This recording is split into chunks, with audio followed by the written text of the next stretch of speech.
আসসালামু আলাইকুম রহমতুল্লাহ। প্রিয় দর্শক, আমি আসছিলাম জাতীয় স্মৃতিসৌধে। তো আসলে 16ই ডিসেম্বর উদযাপন উপলক্ষে, মহান বিজয় দিবস উপলক্ষে শহীদ মিনারে হাজার হাজার লোকের মেলা।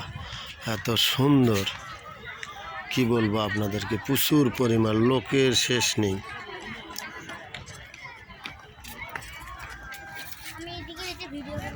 শ্যাম,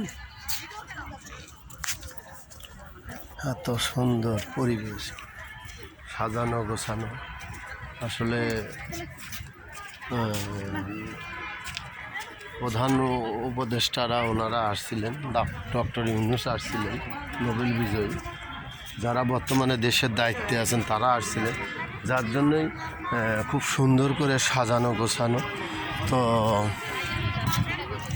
এই জন্য সাজানো গোছানো, এই যেখানে বীরের রক্ত দেখেন, খুব সুন্দর করে সাজানো গোছানো, পরিপাটি করে সাজানো, এত সুন্দর, ভালো লাগলো। অবশ্যই আপনারা আসবেন, যারা ঢাকার আশেপাশে আসেন, পার্শ্ববর্তী জায়গায় আছেন, তারা আসতে পারেন। খুব সুন্দর ভালো লাগার দৃশ্য। এই যে এখানে আসলে এখানে পানি, এখানে হচ্ছে ঝর্ণা।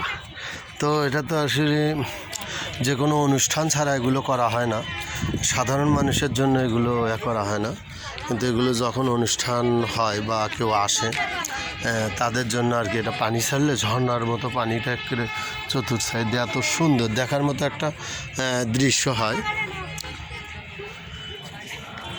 তা আসলে এখন আপনাদেরকে আমি পানিগুলো দেখাতে পারতেছি না, এগুলো মোটরের সাহায্যে, কারেন্টের মাধ্যমে, মোটরের সাহায্যে এগুলো করা হয়। তো খুব সুন্দর জায়গা, আমার ভালো লাগলো। আসলে ভালো ভালো জায়গা যেগুলো দর্শনীয় স্থান, অবশ্যই আপনার ভালো লাগবে। আপনি আসেন, দেখেন, লক্ষ লক্ষ লোকের মেলা, হাজার হাজার লোকের মেলা। আপনি এখানে আসতে পারেন, আপনার মন খারাপ থাকলে ভালো হয়ে যাবে ইনশাআল্লাহ। দেখেন অনেক লোক আসছে এখানে। এখানে এসে আমার খুবই ভালো লাগলো। যদি কারো মন খারাপ থাকে তাহলে আসতে পারবেন। এখানে আপনার খুব সুন্দর সুন্দর ছবি উঠানোর জায়গা আছে, ছোট ছোট বাবুরা, বয়স্ক লোক। আসলে এখানে ছোট বড় বলতে কোনো জিনিস নাই, সবার মনের আনন্দ এখানে উপভোগ করে নেয়। খুব সুন্দর একটা জায়গা, সব মিলে। ছোট ছোট বাবুগুলো ফুল ছিঁড়তে ধরে, কিন্তু আসলে এখানে ফুল ছেঁড়া সম্পূর্ণ নিষেধ। যদি কেউ এখানে আসেন, অবশ্যই ফুল ছিঁড়বেন না, ফুল বা কোনো গাছে হাত দিবেন না, ফুল ছিঁড়বেন না, তাহলে আপনাকে এখানে বিপদে পড়তে হবে, জরিমানা গুনতে হবে। অতএব কেউ ফুল ছিঁড়বেন না, কোনো গাছে হাত দিবেন না। আপনি ঘুরতে আসছেন, ঘুরবেন, দেখতে আসছেন, দেখবেন, ব্যাস। তো যাই হোক, ভালো থাকেন, সুস্থ থাকেন, দেখা হবে আবার কোনো ভিডিওতে।